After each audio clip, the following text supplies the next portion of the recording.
Ang pangalan ko ay Clarice de la Cruz, pero mas kilala ako ng mga tao bilang Clay. 34 anyos na ako at noong nakaraang Martes, nagbago ang buong takbo ng buhay ko. Habang tinititigan ko ang mga numerong tumugma sa lotto ticket ko, parang bumagal ang mundo. 250 milyon, iyon ang nakasulat sa screen ng telepono ko. Nanginginig ang kamay ko, hindi ako makapaniwala. Pagkatapos ng ilang minuto ng pagkabigla, bigla akong natahimik. At sa gitna ng katahimikan, may pumasok na kakaibang desisyon sa isip ko. Hindi ko sasabihin kahit kanino ang tungkol dito. Bakit nga ba? Kasi sa pamilya namin, kapag usapang pera na, siguradong may gulo. Lumaki akong nakikitang nagtatalo ang mga magulang ko dahil sa utang, sa mana, sa kung sino ang mas nakakatulong. Kaya mula nun, natutunan kong huwag masyadong magtiwala sa mga kamag-anak pagdating sa pera. Bago pa man ang araw na iyon, simple lang ang buhay ko. Accountant ako sa isang maliit na marketing firm sa Makati at kahit di malaki ang kita, sapat na para mabuhay. Nakatira ako sa isang maliit na apartment sa Cubao, may lumang ref at electric fan na may kalawang, pero akin iyon. Araw-araw, gigising ako ng alas 6, magtitim ng kape, tapos haharap sa laptop. Lagi akong pagod pero kailangang magtiis. Lalo na kapag sumasabay ang bayarin, kuryente, tubig at yung utang sa credit card na di ko pa rin natatapos bayaran. Pero kahit ganon, wala akong reklamo. Ang tanging luho ko ay ang pagbili ng 100 pesos na lotto ticket tuwing Biyernes. Lagi akong tinatawanan ng pamilya ko. Clay, sayang lang yan, sabi ng ate kong si Liza.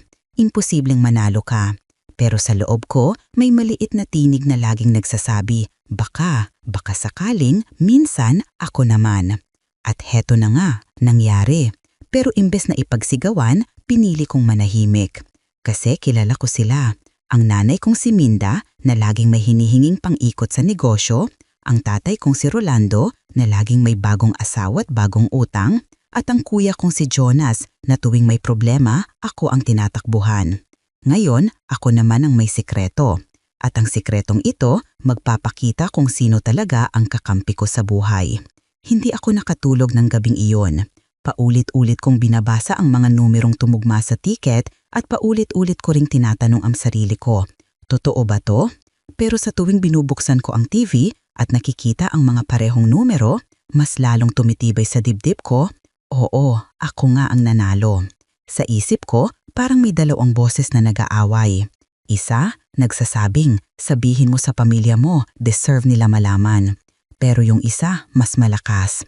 Kapag nalaman nila, wala ka ng kapayapaan. Alam ko kung paano magbago ang mga tao kapag may pera na, lalo na sa pamilya namin. Kahit noong wala pa akong pera, nag-aagawan na sila sa kung sino ang may mas malaking ambag sa bahay. Paano pa kaya kung malaman nilang may milyonaryo na sa pamilya? Kaya kinaumagahan, nagdesisyon ako. Hindi ako magsasabi kahit kanino. Hindi sa nanay kong laging may utang, hindi sa kuya kong mahilig manghiram, at hindi rin sa ate kong mayabang na may asawa ng doktor. Sa halip, tinawagan ko ang isang abogadong kilala ng kaibigan kong si Mia, si Attorney Francisco Villanueva. Magandang umaga po, attorney, mahina kong sabi sa telepono. May gusto po sana akong ikonsulta tungkol sa pag-claim ng lotto prize nang hindi nalalaman ng iba. Tahimik siya sandali tapos natawa ng mahina. Yung mga gusto ng anonymity, naiintindihan ko. Huwag kang mag-alala, may paraan tayo riyan. Kinabukasan, pumunta ako sa opisina niya sa Ortigas. Tahimik ako habang hawak ang envelope na may lamang ticket. Para akong magnanakaw ng sariling kapalaran. Kung gusto mong manatiling pribado, sabi ni Attorney Villanueva habang binabasa ang mga papeles, pwede kang mag-claim gamit ang trust account. Ibig sabihin, hindi lalabas ang pangalan mo sa public announcement. Legal ito at mapoprotektahan ka. Tumango ako, ramdam ko ang pag-igting ng dibdib ko. Attorney, ayaw kong masira ang buhay ko dahil sa perang to. Ngumiti siya. Tama yan. Maraming nananalo sa loto pero nauubos dahil sa maling tao. Pero ikaw, mukhang alam mo ang limitasyon mo. Pag-uwi ko, tumingin ako sa salamin. Simpleng babae lang ako. Pero ngayon, may hawak akong sikreto na kayang baguhin ang lahat. At sa unang pagkakataon sa buhay ko, ako ang may kontrol. Lumipas ang 2 linggo mula nang makuha ko ang pera. Maayos na ang lahat, Na-transfer na ang napanalunan ko sa trust account at may mga investment plan na rin akong pinirmahan. Pero kahit gaano kalaki ang halaga, may kakaibang bigat akong nararamdaman. Sa araw, nagpe-pretend akong normal, pumapasok pa rin sa opisina, nagkakape sa pantry, nagrereklamo sa mga bayarin kasama ng mga katrabaho. Pero sa gabi, habang nakahiga sa kama, hindi ako mapakali. Ang tanong na paulit-ulit kong iniisip, sino kaya sa pamilya ko ang tutulong sa akin kung ako naman ang nangangailangan? Ilang beses ko nang tinulungan ang lahat niyan, si Ate Liza noong ikakasal pa lang siya, si Kuya Jonas noong nagbago na raw siya at kailangan ng puhunan, pati si Mama nang masira ang karinderya niya dahil sa bagyo. Pero nang ako ang mga ilangan dati, puro pangako lang ang sagot. Kaya habang nakatingin ako sa kisame ng apartment ko, may biglang pumasok na ideya. Subukan ko kaya sila? Hindi ko alam kung tama o mali, pero gusto kong malaman kung sino ang tunay na magmamalasakit. Hindi para gumanti, kundi para makita kung may natitirang malasakit pa sa pamilyang akala ko'y akin. Kinabukasan, tinawagan ko si Attorney Villanueva. Attorney, secured na po ba ang trust account ko? Kompleto na, sagot niya. Walang makaka-access kundi ikaw. Bakit mo na itanong? Ngumiti ako ng mahina. May balak lang akong gawin, parang maliit na eksperimento. Pagkababa ng tawag, sinimulan ko ng buuin ang plano. Magpapanggap akong nawala ng trabaho dahil sa saradong kumpanya. Sasabihin kong kailangan ko ng 50,000 pesos para pambayad ng renta at medical bills. Pareho kong kwento sa lahat, parehong tono, parehong dahilan. Titignan ko kung sino ang tutulong ng walang tanong, walang kapalit. Sinulat ko sa notebook ang mga pangalan, Mama at ang asawa niyang si Tito Nestor, Tatay at ang bagong misis niyang si Marites, Ate Liza at ang mister niyang si Dr. Paul, Kuya Jonas, Tita Norma at pinsan kong si Rina. 6 silang susubukin ko at sa dulo malalaman ko kung sino talaga ang may puso at kung sino lang ang marunong humingi pero hindi marunong magbigay. Hawak ko ang cellphone ko buong umaga. Ilang beses ko nang tinatype ang pangalan ni Mama sa contacts tapos buburahin ko ulit. Hanggang sa bandang hapon, huminga ako ng malalim at pinindot ang call. 3 ring pa lang, sumagot na siya. "Oh Clay, buti naman at tumawag ka. Kamusta ka dyan sa Maynila? May trabaho ka pa ba sa opisina?" "Yun nga po Ma. Sinimulan ko na ang script na ilang beses kong pinagpraktisan kagabi. Bigla pong nagsara yung kumpanya namin. Nawalan ako ng trabaho. Wala pa ring natatanggap na back pay." Tahimik sa kabilang linya. Narinig ko pa yung tunog ng kutsara sa tasa niya. "Ha? Grabe naman yan. Ano plano mo ngayon?" "Yun nga po Ma, kaya ako tumawag. Wala po akong pambayad sa renta at may medical bills pa akong kailangang bayaran. Kung pwede po sana, makihingi ako ng tulong. Kahit mga 50,000 pesos lang. Babalikan ko agad pag nagka-work ako." Tahimik ulit. Ilang segundo pero parang oras. "Nako anak, alam mo naman si Tito Nestor mo, mahigpit sa pera. Kakakuha lang namin ng bagong hulugang tricycle. Saka may utang pa ako sa paluwagan." Tinangka kong ngumiti kahit wala siyang nakikita. "Kahit konti lang po Ma, kahit kalahati, kahit pansamantala. Tignan ko ha, pero wag kang umasa masyado. Alam mo naman nagtitipid kami. Baka mas maganda kung kay Ate Lisa ka muna lumapit. Mas malaki kita ng asawa niya. Doktor yon, di ba?" Ngumiti ako ng pilit. "Sige po Ma, naiintindihan ko. Basta magdasal ka anak, lilipas din yan. Tsaka wag ka masyadong nag-aalala ha. Kung may extra kami, ako na ang unang magsasabi." Pagkababa ko ng tawag, huminga ako ng malalim. Inilista ko sa notebook, Mama, concerned tone pero walang aksyon. Habang sinusulat ko iyon, may kirot akong naramdaman. Hindi ko alam kung dahil nasaktan ako o dahil totoo nga ang hinala ko. Na sa oras ng pangangailangan, ang unang taong aasahan mo, siya pa ang unang magbibigay ng dahilan. At habang lumulubog ang araw, alam kong simula pa lang ito ng mga sagot na baka hindi ko gustong marinig. Kinabukasan, nagpasya akong makipagkita kay Tatay Rolando sa isang maliit na coffee shop sa SM Fairview. Nauna ako ron. Habang hinihintay ko siya, paulit-ulit kong ni-rehearse ang sasabihin ko. Sa isip ko, baka si Tatay ang magpapakita ng malasakit. Kahit papaano, siya yung palaging nagmamalaki dati na hindi niya pinapabayaan ang anak niya. Pagdating niya, bit-bit niya agad ang sermon. "Anak, ang payat mo ha? Kumakain ka pa ba ng tama?" Ngumiti ako ng mahina. Oo naman po, Tay. Medyo stress lang kasi nawalan ako ng trabaho. Itinaas niya ang kilay niya. Nawalan ka? Anong nangyari? Biglaan po. Yung kumpanya nagsara. May problema raw sa management. Wala pa po akong bagong mapapasukan. Tumango siya pero hindi nagsalita. Naghintay ako ng kaunting simpatsiya pero wala. Kaya tuloy ko na. Tay, kung pwede po sana, makahingi ako ng tulong. Kahit 50,000 pesos, pambayad lang ng renta at hospital bills, ibabalik ko agad. Amuyo siya ng upo, nilagay ang tasa ng kape sa mesa at nagsimula sa pamilyar niyang tono ng lecture mode. Alam mo, Clay, lagi ko nang sinasabi sa'yo yan. Dapat may emergency fund ka. Hindi pwedeng umaasa ka sa iba. Tingnan mo ako, kahit maliit ang pensyon ko, marunong akong magtabi. Tinangguan ko lang siya, pero sa loob ko, unti-unting naglalagablab ang lungkot.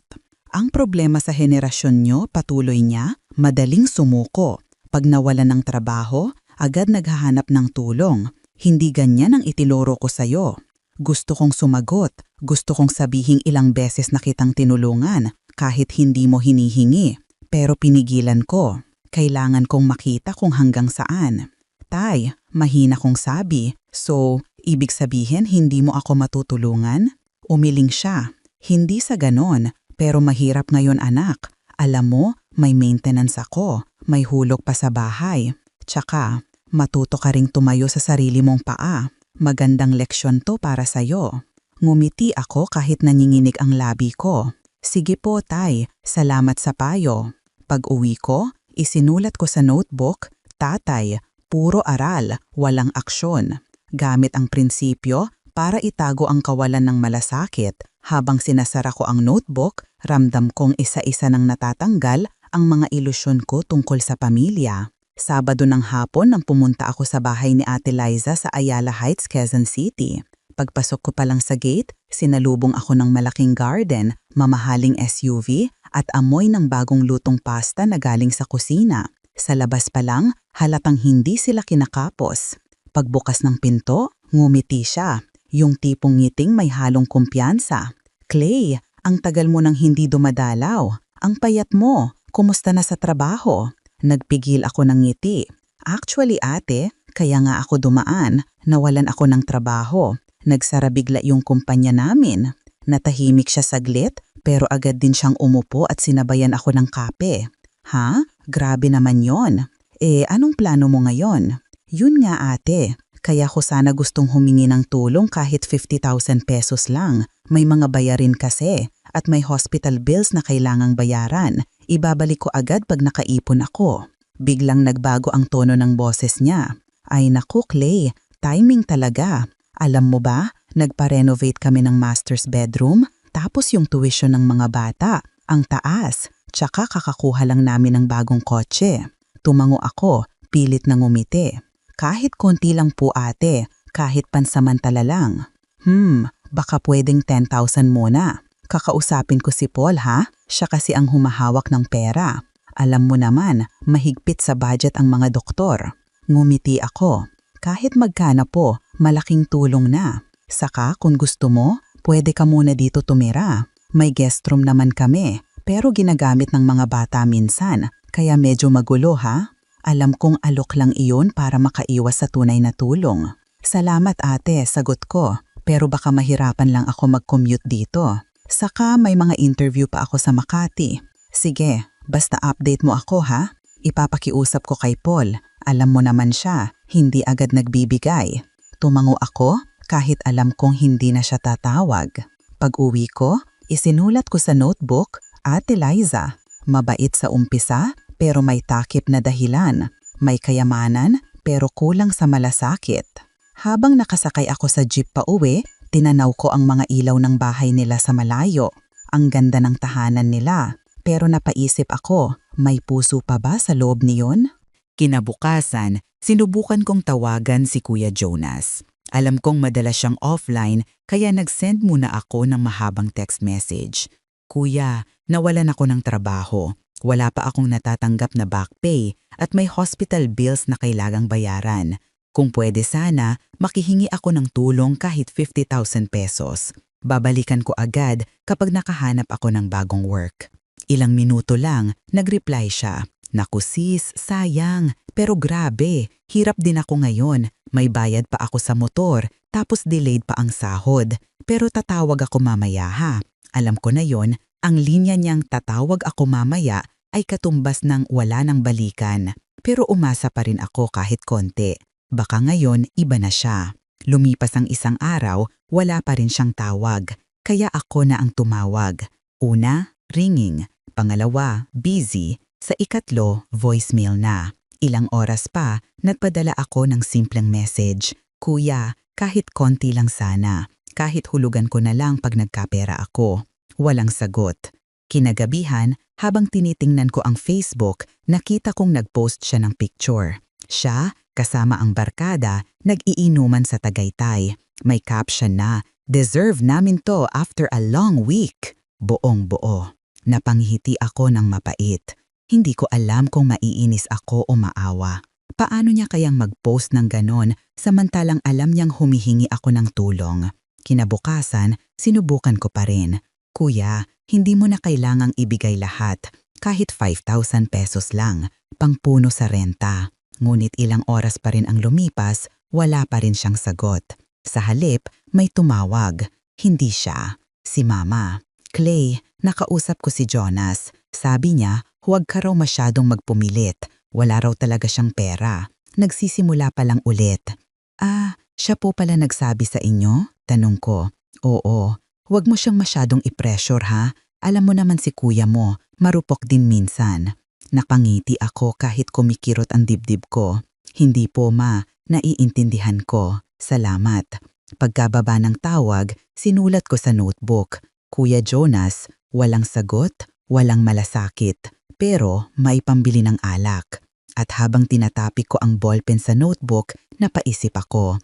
Siguro nga, mas madaling tulungan ang taong nangangailangan kaysa asahan ang taong kailanman ay hindi natutong tumulong.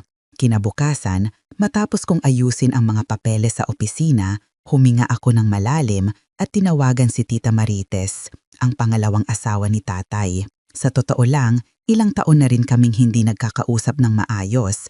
Tuwing may handaan lang kami nagkikita at kahit noon, ramdam ko ang lamig ng tingin niya sa akin. Sumagot siya agad pero ramdam ko na agad ang malamig na tono. "Oh Clarice, ang bihira mo namang tumawag. May kailangan ka siguro." Napangiti ako ng pilit. Opo tita, pasensya na po. Medyo nahihiya nga ako kasi nawalan po ako ng trabaho. Gusto ko lang sanang humingi ng tulong kahit 50,000 pesos lang. Temporary lang po. May hospital bills kasi ako." Tahimik siya sandali tapos narinig kong humugot siya ng hininga. "Naku iha, alam mo naman siguro, hindi ako basta nagbibigay ng pera kung hindi ko naman anak, di ba? Hindi ko sinasabi yan para masama ang loob mo ha, pero kailangan kong maging totoo." Ngumiti ako kahit sumasakit ang sikmura ko. "Wala naman pong problema tita. Naisip ko lang po baka may maitutulong kayo kahit maliit lang. Kasi alam mo, may mga bayarin din kami ni tatay mo. Maintenance niya, hulog sa bahay, tapos may utang pa ako sa kasambahay na pinatapos ko sa anak niya. Hindi biro ang gastos ngayon. Alam mo naman, ang inflation." Narinig ko pa siyang humigop ng kape habang nagsasalita. "Siguro Clarice, panahon na rin para matuto kang magtipid. Huwag kang masyadong umasa sa tulong ng iba. Tsaka, hindi ba accountant ka? Dapat marunong kang mag-manage ng pera." Opo tita, pasensya na po. Sige ha, baka kasi isipin ng tatay mo, ako ang masama kung hindi kita matulungan. Alam mo naman yun, ayoko ng drama. Basta, ingat ka na lang. Balitaan mo na lang ako kung may trabaho ka na ulit. Pagkababa ko ng tawag, sandali akong natigilan. Ang tono niya ay parang magulang na nagpapayo, pero bawat salitang binitawan niya ay parang karayom sa dibdib. Isinulat ko sa notebook, Tita Marites, malamig, maprinsipyo, pero walang puso. Pera lang ang sukatan ng malasakit. At sa gabing yon, napaisip ako, pera nga ba ang nagpapasama sa tao o matagal na silang ganon at pera lang ang naglalantad ng totoo nilang kulay? Kinabukasan ng linggo, pumunta ako sa Pasig kung saan nakatira si Tita Norma, na kababatang kapatid ni Mama. Public school teacher siya, nakatira sa maliit na apartment na may lumang kortina at amoy ng nilutong tinola.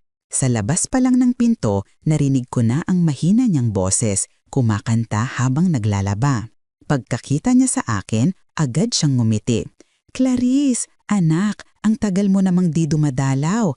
Halika, halika. Pasensya na ha, magulo rito ha, exams week kasi." Naupo ako sa lamesang kahoy na may bitak sa gilid. "Okay lang po tita, na-miss ko nga po kayo. Actually, may gusto po sana akong sabihin." Tiningnan niya ako ng maigi. "Nako, seryoso ang mukha mo. Ano yun, iha?" Huminga ako ng malalim. "Tita, nawalan po ako ng trabaho. Biglaan pong nagsara yung kumpanya.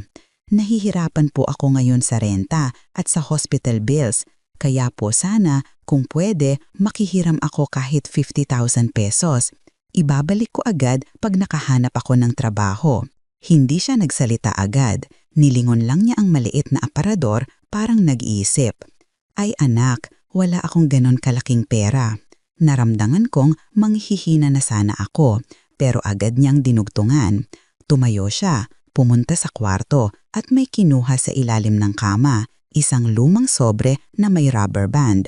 "Eto 15,000 pesos lang to, ipon ko sa bonus ko.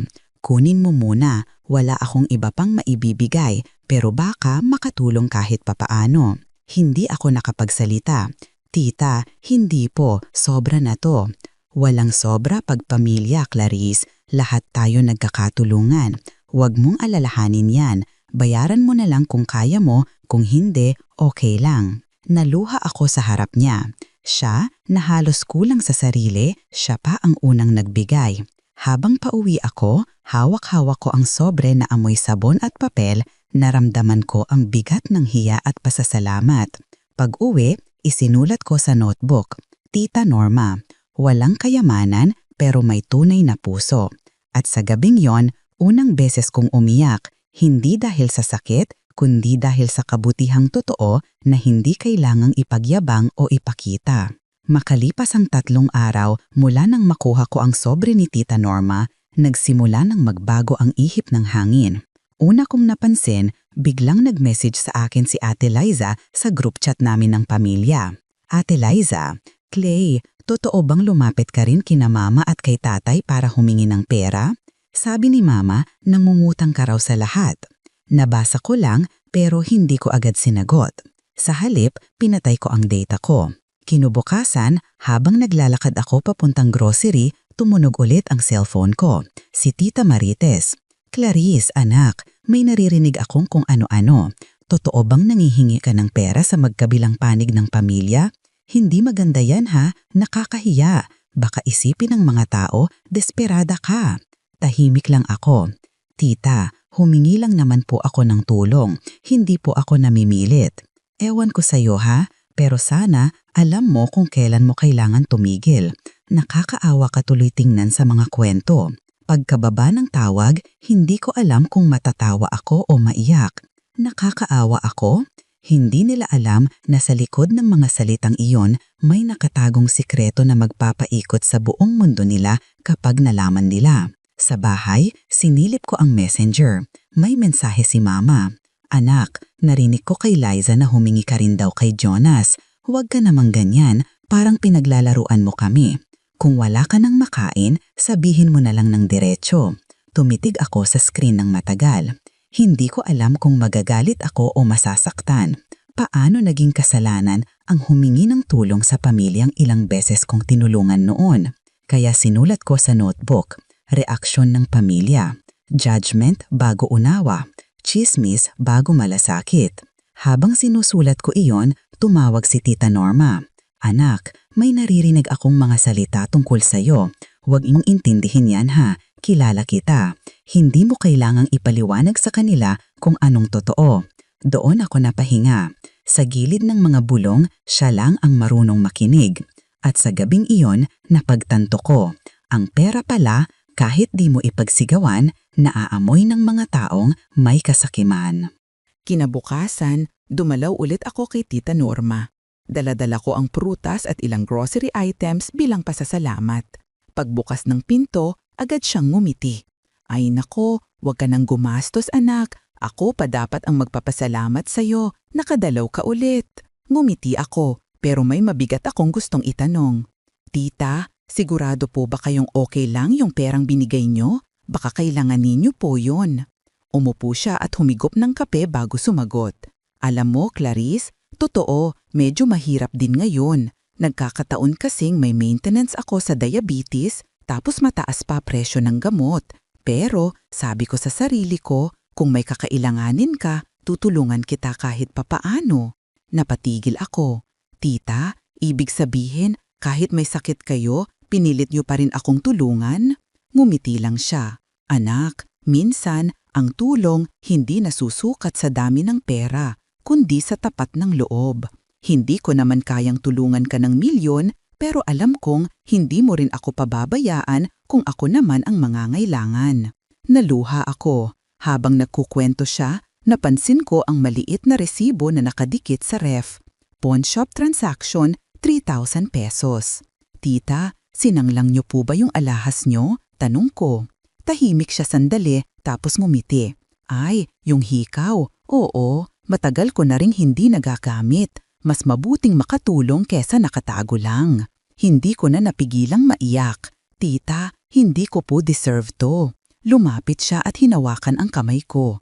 Anak, wala namang deserve o hindi deserve sa pagtulong. Kapag may pagmamahal, kusa kang gagalaw. Hindi mo kailangan maging mayaman para magmalasakit. Umupo ako sa tabi niya, pinipigilan ang hikbi. Salamat po, tita. Hindi ko alam kung paano ko kayo mababayaran. Hindi mo kailangang bayaran. Ang gusto ko lang, kapag may pagkakataon ka, ituloy mo lang yung kabutihan. Iyon na ang sukli. Pag-uwi ko, isinulat ko sa notebook, Tita Norma. Isinangla ang alahas kahit may karamdaman. Ang tunay na tulong, tahimik pero totoo. At sa gabing iyon, habang tinitingnan ko ang envelope ng perang ibinigay niya, naramdaman ko, higit pa ito sa salapi. Ito ay pagmamahal na walang kondisyon. Hindi ako mapakali buong gabi. Paulit-ulit kong iniisip ang mukha ni Tita Norma. Yung ngiti niyang pilit itinatago ang pagod, yung mga kamay niyang may kalyo pero laging nakabukas para tumulong.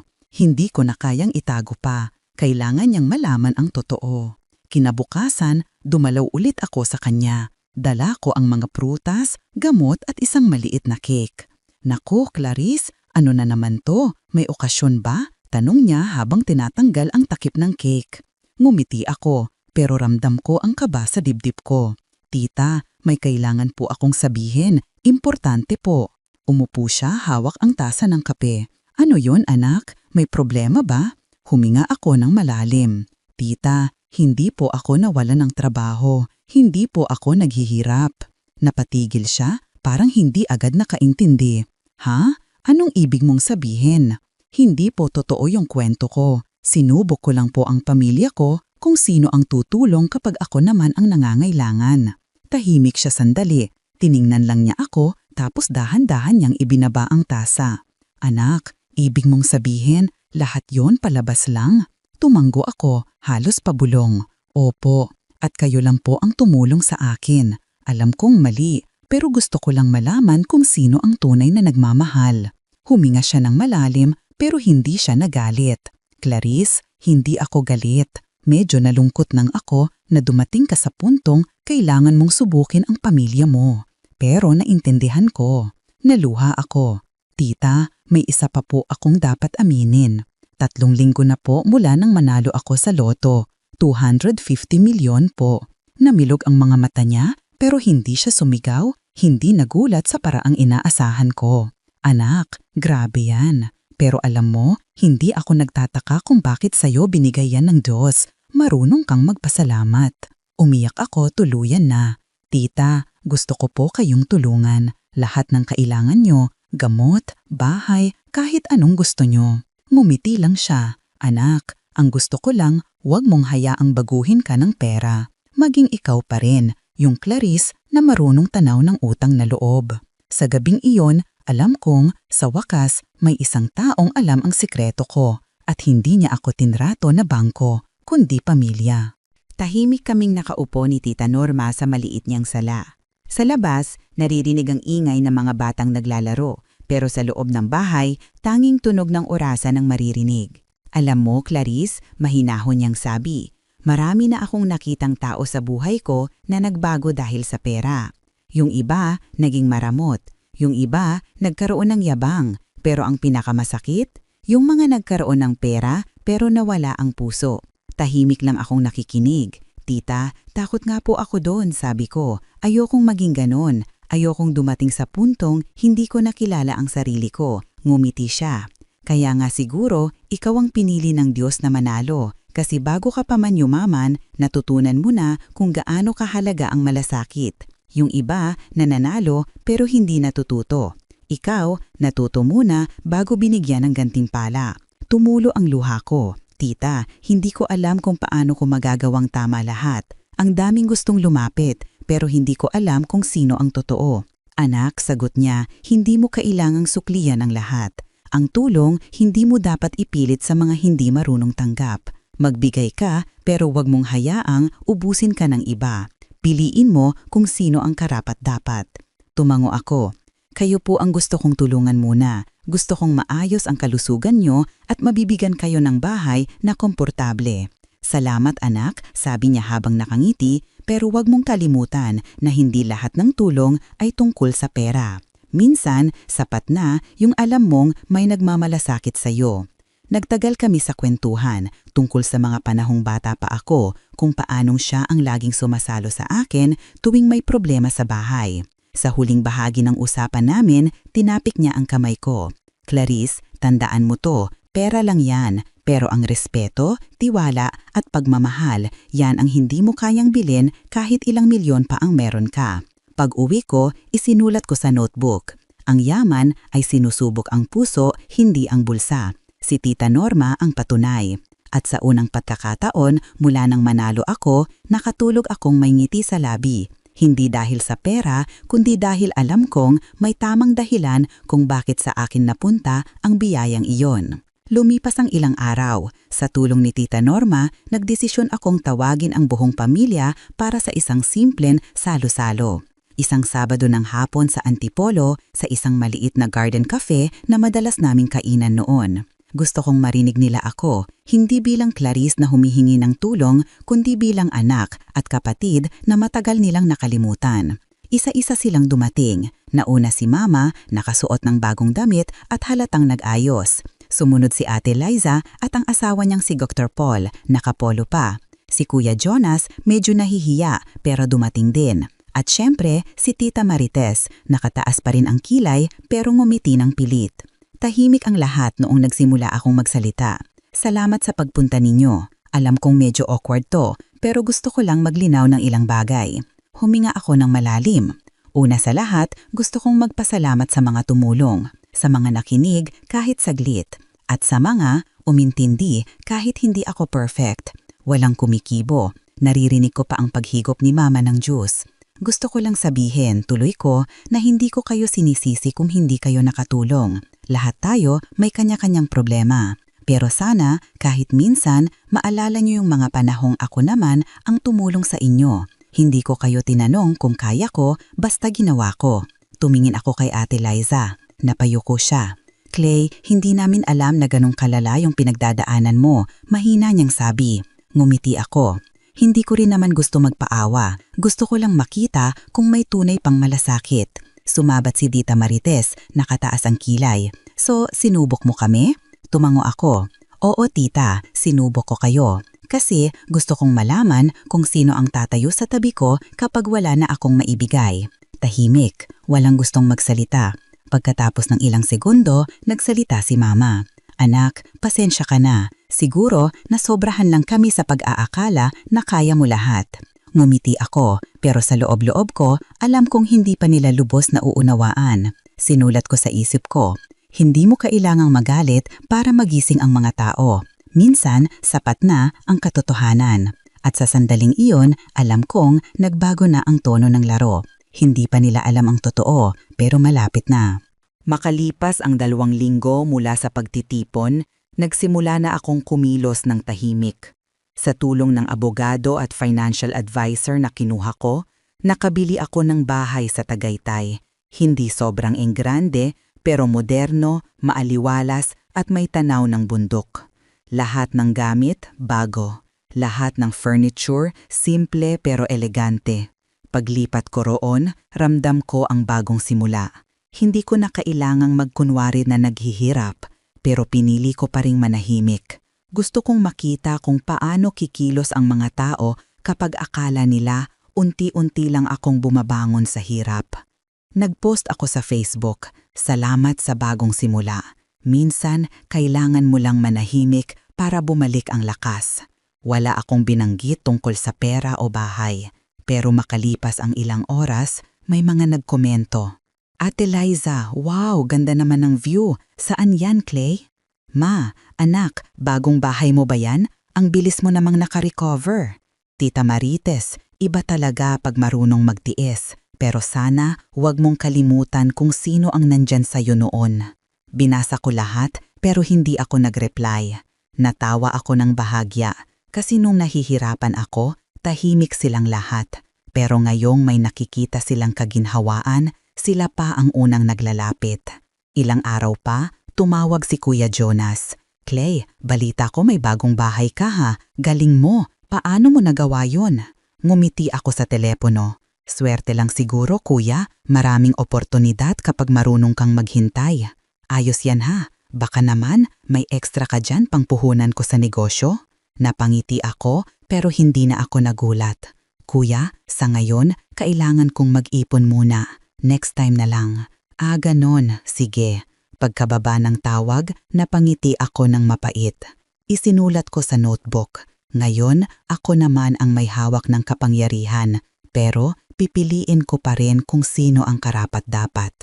Habang nakatanaw ako sa labas, sa malamig na simoy ng hangin ng Tagaytay, ramdam ko ang kakaibang kapayapaan. Hindi na ako galit, hindi ko na kailangan ng paliwanag, dahil minsan ang pinakamagandang ganti ay ang tahimik na pag-angat.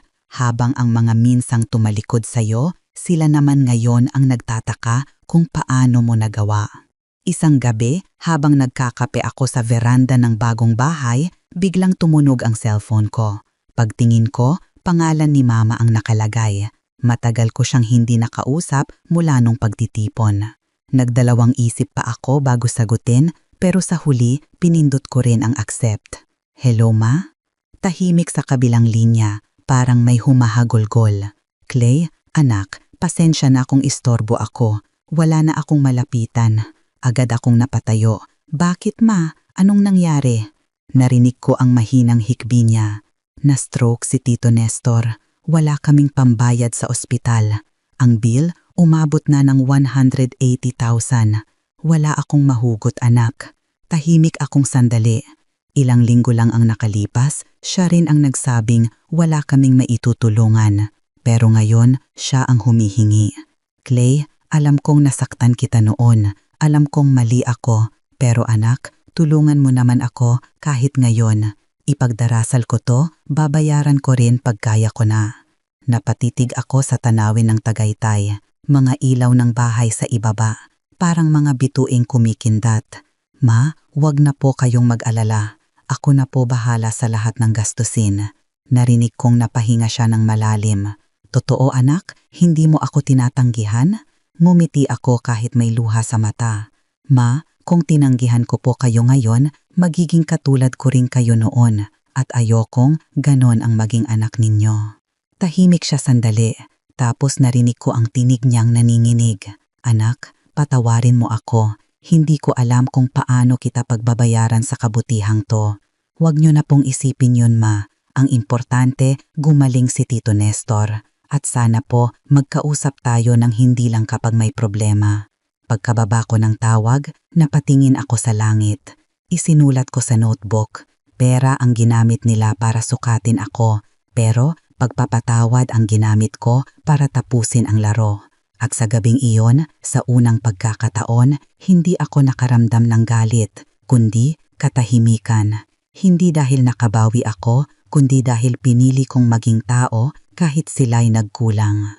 Makalipas ang isang araw mula sa tawag ni Mama, nagpasya akong tumulong pero hindi bilang Clarice.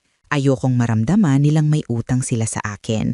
Gusto kong makita kung marunong pa silang magpasalamat kahit hindi nila kilala ang tumulong.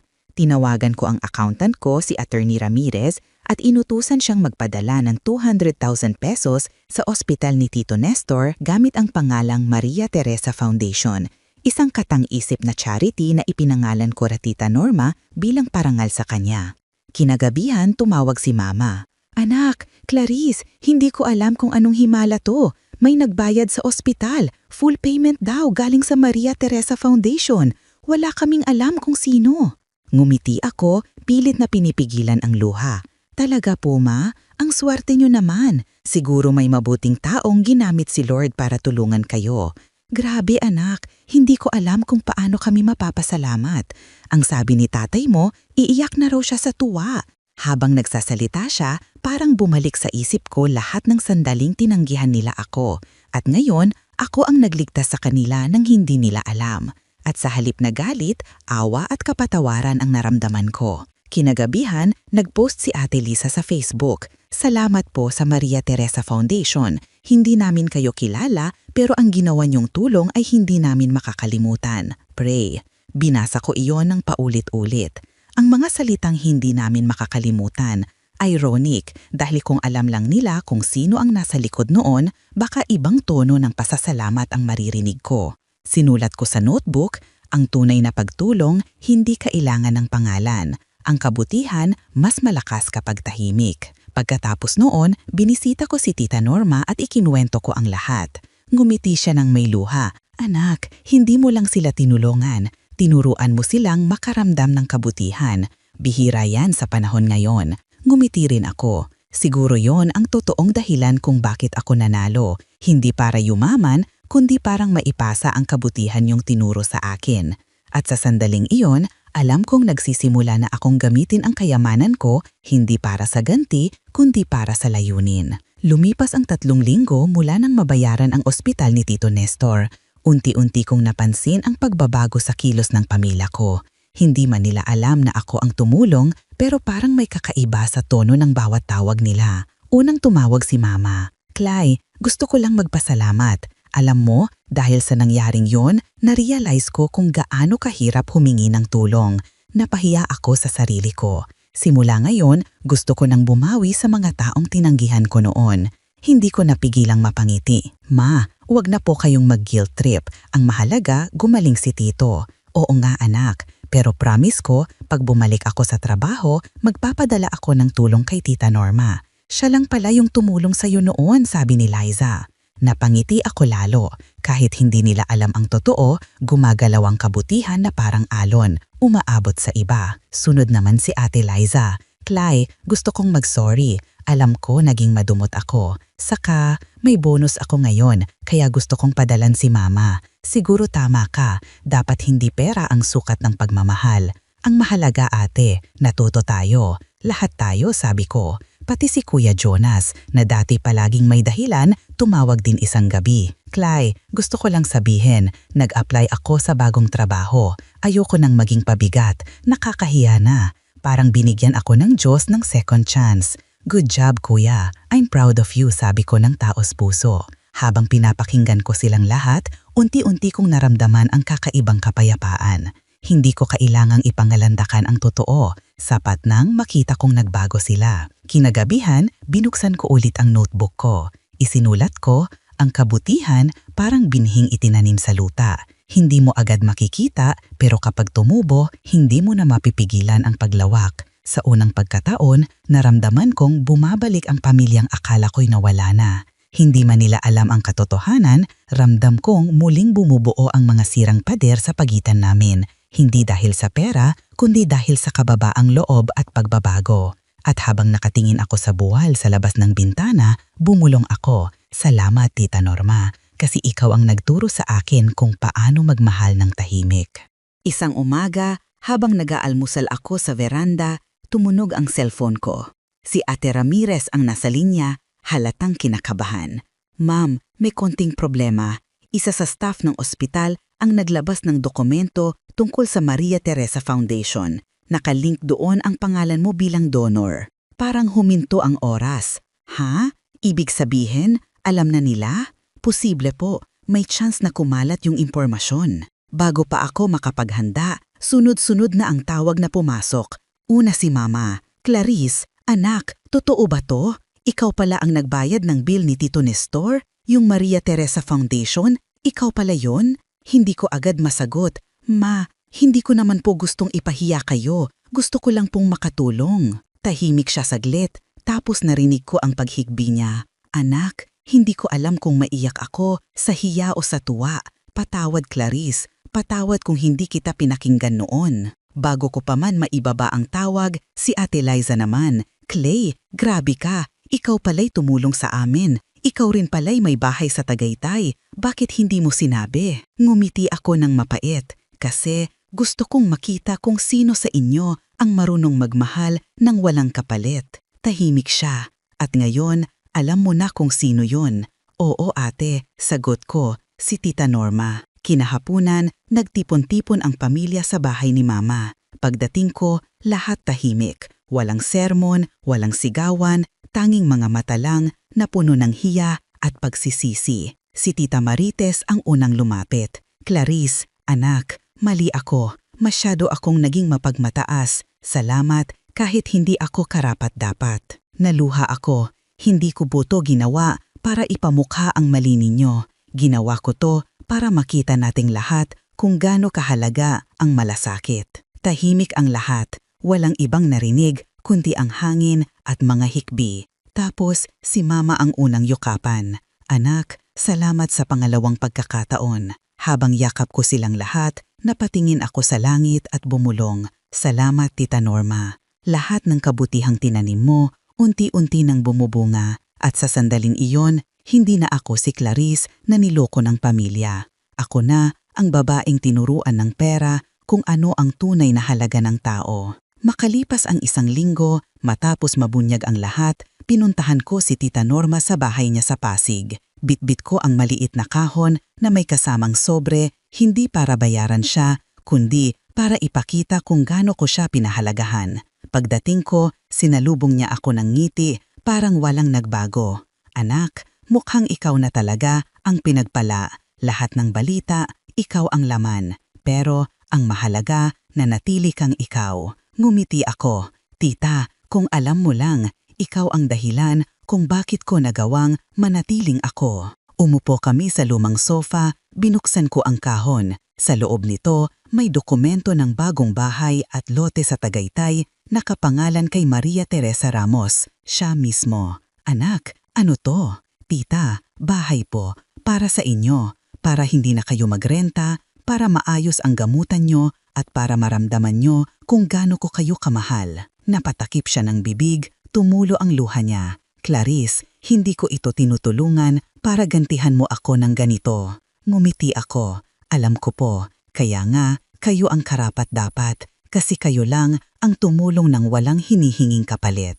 Niyakap ko siya ng mahigpit. Ramdam ko ang tibok ng puso niya, payapa, totoo at puno ng pagmamahal. Anak, sana kahit gaano kalayo marating mo, huwag mong kalimutan kung saan ka nagsimula. Hindi ko po makakalimutan, tita. Lahat ng meron ako, ugat nyo. Pag-uwi ko sa Tagaytay, tumingin ako sa langit. Ang mga ulap ay kulay ginto sa dapit hapon, parang yakap ng langit sa akin. Binuksan ko ang notebook na matagal ko nang sinusulatan at isinulat ko ang huling entry. Sinubok ako ng pera pero tinuruan ako ng kabutihan. Ang yaman, nawawala, pero ang pagmamahal kapag itanim mo sa tamang puso, tumatagal habang buhay.